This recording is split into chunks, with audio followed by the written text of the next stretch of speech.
Omuyizi avuddeko akabasaye Nakisozi Bridget y'emyaka 2 nga musambi wa mupiira Kayingo era ng'emirundi mingi azaasomera bwerere kiyite basale ku masomero ag'enjawulo wabula ng'oluvannyuma lw'okumaliriza siniya ey'okuna yafunye essomero eddala eryamukansiza okuva mu Kampala ekyaleetedde ab'essomero ly'amatale Church of Uganda ekaliisizo okubuuka enswa ne bamulemera. Ben Kiyimba kitaawe wa Nakisozi agamba nti endagaano gye yakola n'essomero lino eriremedde omwana we yali ya myaka 4 nga talaba nsonga lwaki ate bakyamulemera. Olw'endagaano gye twakola n'ematale CU ey'okumukomya ku olevu nze nyongera okumunoonyeza essomero eddala natandika okunoonya essomero eryo era n'endifuna. Kiyimba agamba nti oluvannyuma lw'okutandika ku nteekateeka y'okukyusa omwana abakulu ku ssomero lino baasalawo kumuzannya jangu nkwekule n'ekigendererwa ekyokulemesa omwana we okweyongerayo n'emisomo gye. Olunaku lwa leero guno gwe mulundi oguwera ogw'omukaaga nga nzijja wano n'ekyasembayo okunzijjako waya ye mwana okugendayo ng'anoonya ebigezo gemuzi tica n'amubuuza ozze ku bya leriizi omwana n'amugamba ye gemuzi tica amugamba nkusekeredde. Ayongerako nti omwana we babadde nga bamukozesa n'ekicuba ku masomero agalinaanyeewo nga bamufunamu ensimbi. Era gemuzi tica namugamba byenkoze mbikoze. Omwana azannyidde essomero aliwangulidde emidaali egiwerako ate era abadde agulibwa ku ssomero n'atwalibwa owantu obalala n'abazannyira ne baba nga balina kye bakyalise mu ofiisi. Kyokka yeesamudde ebyogerwa abakulu ku ssomero ly'amatale Church of Uganda titalina kyabadde awaayo ate nga bazenga bamukanda ensimbi ez'okugula emipiira gya muwala we nga n'ebyetaago bingi azze abisasulira. Sirina kye saakoze matale yunifoomu nazeegulira nezimuwa buli taamu mbadde ngula omupiira. Simanyi lwaki abaana abasinga abeera ne talents balemererwa okuba nti basoma, naye zino ze zimu ku nsonga ze tunuulira. Either selfishness ebeera abantu ababeera behind oba babeera around mu kuba nti abaana bano basobola okupromotingibwa talents zaabwe. Selfishness eyo ebeerawo okuba nti abantu bano beeyagaliza either okufunamu ennyo oba si ekyo okutunulira nga bo nga balabanga ebitabakwatako ku nkulaakulana y'omwana ono gy'aba akulaakulanamu nga bo balaba tebibakwatako as long as bo obulamu bwabwe busigala nga bafuna bo kye baagala. Then kati moto yaffe eya for God and my country ebeera luddawa. Like, let's understand, bwe wabeerawo contract oba bwe wabeerawo agreement eyakolebwa eri omuzadde n'essomero nti bw'anaamala senior 4 agenda kuba asobola okugenda oba azifuna kyazzaako ye ng'omwana oba n'abazadde. Respect that. Kubanga of course naawe oba ofunyeemu omwana asobodde okuzannyira. Bano abaana abawala by the way bwe baba bazannya omupiira babeera ku demand ya waggulu because si kyangu omwana omuwala okugenda asanya omupiira. Okitegeera si kyangu. So babeera ku demand kubanga tebalabika naddala nga ate olina talent nnungi. Opportunities zibeerawo nnyo. Kati omwana ng'oyo okumukwata essomero ne mumulemera kiba tekyongerako mwana. Yes, we respect the fact nti mubeera ne agreement gye mubadde naye ate nga musasula katugambe full sponsorship. Wabeerawo terms eziba zikola ki ziteekeddwa okugoberera. But bino ebintu musobola otuula ne mu byogerezeganyaamu n'omuzadde nga mukonsideringa nti omwana gy'akoma okuzannya omupiira tugambe omuntu yenna yena waba ne talent gy'okoma okuba nga oengaginga oba olaga talent yo, you expect to be seen. Era we bakulaba osuubira okuba nti ogenda kwongerwako oba ogenda kudda ku level endala. Era bye bimu ku bintu by'oba osuubira. Kati essomero eddala bwe liba limulabye ng'ate lirina obusobozi obw'amaanyi okusinga gwe bw'olina, allow that school bamutwale mwe musobola oteesa n'essomero eryo. Kyomanyi nti ono omwana ffe tubadde tumusasula full bursary naye ate twamugje eno tumwongeddeko kino.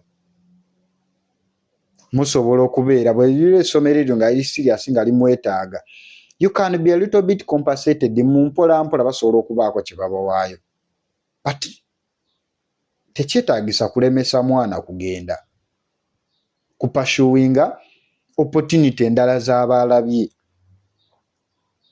kubanga ndabyeko nga bagamba nti essomero likwagenda okgenda ekisooka lirina opportunities nnyingi. Essomero liri lirina connection y'amaanyi nnyo n'ensi endala n'awalala, so wabeerewo enteeseganya mu bwangu basobole gana amasomero abiri, lino eryekyotera lite omuyizi agende mu liri asobole okuba nti agenda mu maaso kiba kigenda mwongerako. So tubeeremu n'okwagaliza, kubanga of course ne bw'anaatuuka nga asomedde awo senior 5 senior 6 era agenda atuuka nga alina okubaako ewala gy'agenda. Naye kati mmwe bwe muba temulina busobozi obwo, lwaki temumuwa essomero eddala erina obusobozi? Omanyi ki ate eddyo lyeribeera ligiyinza n'omupushinga ng'amaze senior 6 n'afunirako opportunity esobola okuba nti agenda mu ttiimu ey'amaanyi ng'ava mu butiimu bw'amasomero. Talent is talent. Muntu bw'aba na talent, ekintu ky'aba asinga okwetaaga it is exposure. Kintu ky'asinga okwetaaga kwe kubeera ku siini ng'alabibwa, era ekimwongerako kwe kuba nti alabiddwa ne wabeerawo abamukyuzinga ne mwagulinga ku tamuzi engeri gye bamutwalamu n'agenda. Yes, naddala ng'omwana akyali muto, naye obuzibu obwo tubufuna nnyo mu ggwanga lyaffe awo, mu ggwanga lyaffe Uganda, like as if maybe oba tulina mubeezi na mutima mubi, oba tulina butaagaliza muli, as long as ng'omwana si wuwo, ebisigadde gwe oba toyagala kumanya, but it's not right. Mubeerako n'abakulu be mutuuza okusinga okubeera nga mulemesa abaana bwe batyo okuba nti basobola okukola kyo continuinga ne talenti zaabwe. Naddala nga ki ng'omuntu ayina talenti, so temukotoggeranga baana. Tunuulira wano Eddie Kenzo talenti ye yamufuula kyali, naye wano ku X babadde bamutwala emisinde ku lwa copyright bwe yagamba nti oba neighboring rights ng'aziconfusinga ne neighboring countries. X ne bamutabukira, social media yamutabukira paka bwe yavaayo n'aclarifying ne bakonkludinga nti bw'aba ekitegeeza bw'aba tasobola kunnyonnyola bintu bimu kye bitegeeza mu copyright, kitegeeza n'ekintu kyonna kyonna kye baatambuza takimanyi, tetamanyi birina mu copyright. Okitegeera? But why? It's just education. Kitegeera? Naye senga yali yasobola ofuna chance n'asoma olwa talenti ye, tegeeza senga w'amaanyi, obusi bwandibadde buntu butono nnyo, tewali yandibadde amuzannyisa. So mukonsidaringa ekintu ekyo naddala ku baana abalina ebitone byabwe ono international scene, nti abantu babeera ne talent naye nga basomye, abalina ebitabo byabwe, nti kubanga omanyi nti gy'ogenda okukoma okubeera nga katugambe osamba omupiira, tuva mu kusamba omupiira nti oyimba okola ki, ogenda tuuka ku level nga kati olina okubeera entrepreneur, olina okuinvestinga ezo sente z'okoze, ogenda tandika omanaginga zi company ez'enjawulo. You need to understand those things. Then education awo eba ekuyambira nti ebintu byonna byoba signing oba obitegeera tebikuwa difficulty. There is research gw'oba okola. So opportunity y'okusoma yeetaagisa. Twadde tukyali awo Bajjo n'atugamba nti ye asasula $75,000.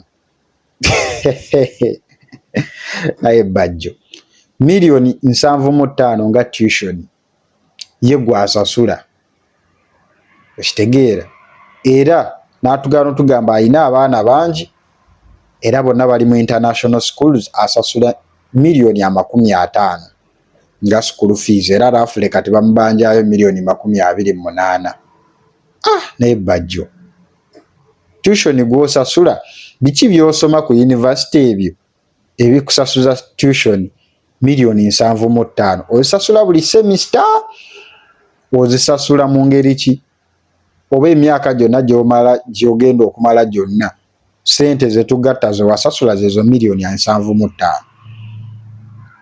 tutangaaze kubanga otuleetera abantu abamu okutya naddala ffe abaagala okuddayo tusome mu bukulu otuleetera okutya kubanga ange nandyagadde enzireyo nsome neetaaga okuddayo n'ensoma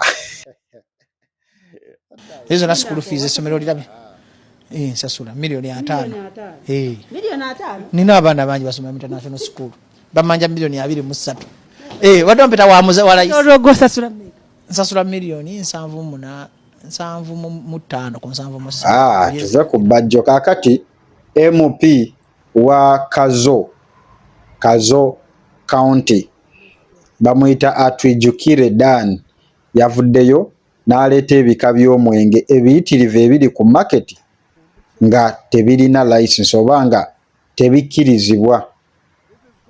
Awo tetumanyi UNBS ekola mulimo ki naye nga yaleese ebika ebiwera 25 ate nga agamba tebiwera na half ku bika by'omwenge ebiri ku market naye nga tebiri mu mateeka. Yasomye ebika by'omwenge nawulidde amannya nga boda nempulira ku mannya if you allow me, I can table some references. Please do.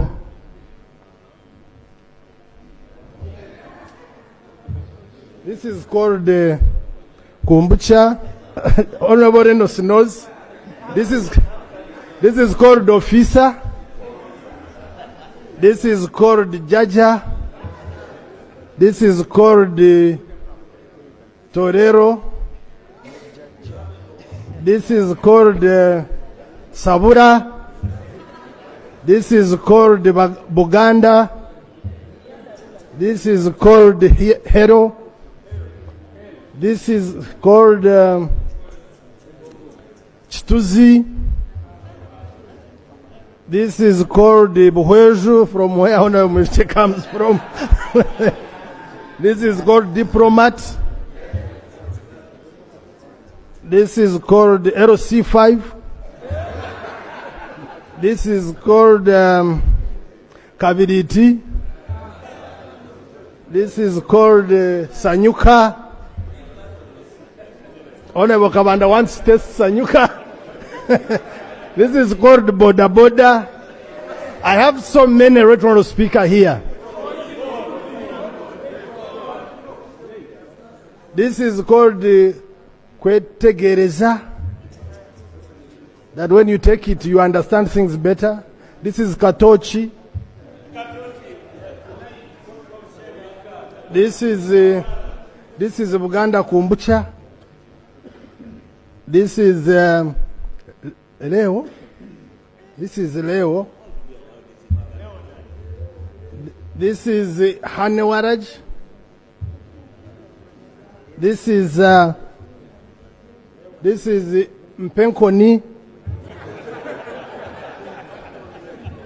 This is kazero. This is so ebika byaweza 25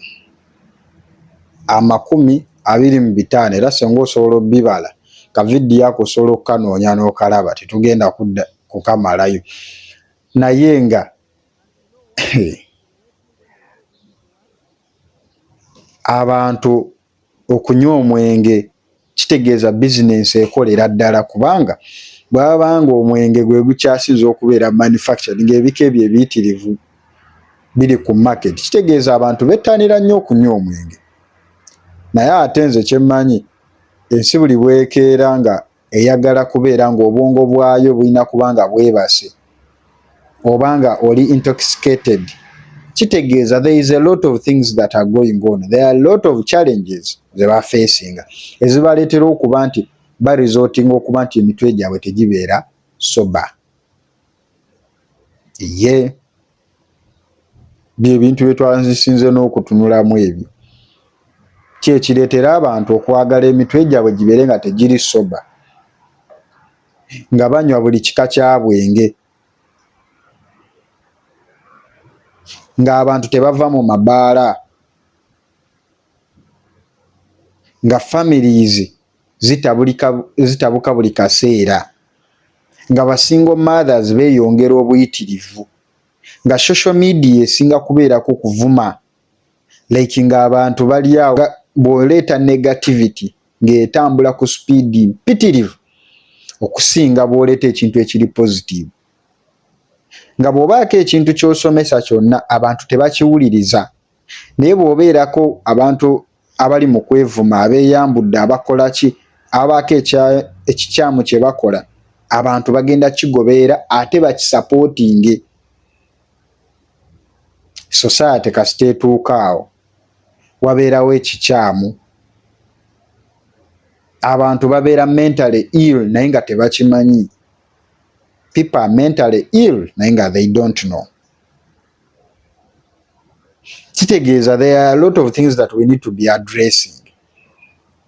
Naddala nga mwe member of parliament recently nakoze ku video ya gundi y'emisolo gye mwaleese gye mwagala okuleeta mu budget eddako, ng'ate gyeyongera ku pressinzi bantu, ng'omuntu agenda kuba afuna akakadde naye ogenda kubanga oli subjected ku musolo gwa mitwalo 30, 30% pay as you earn.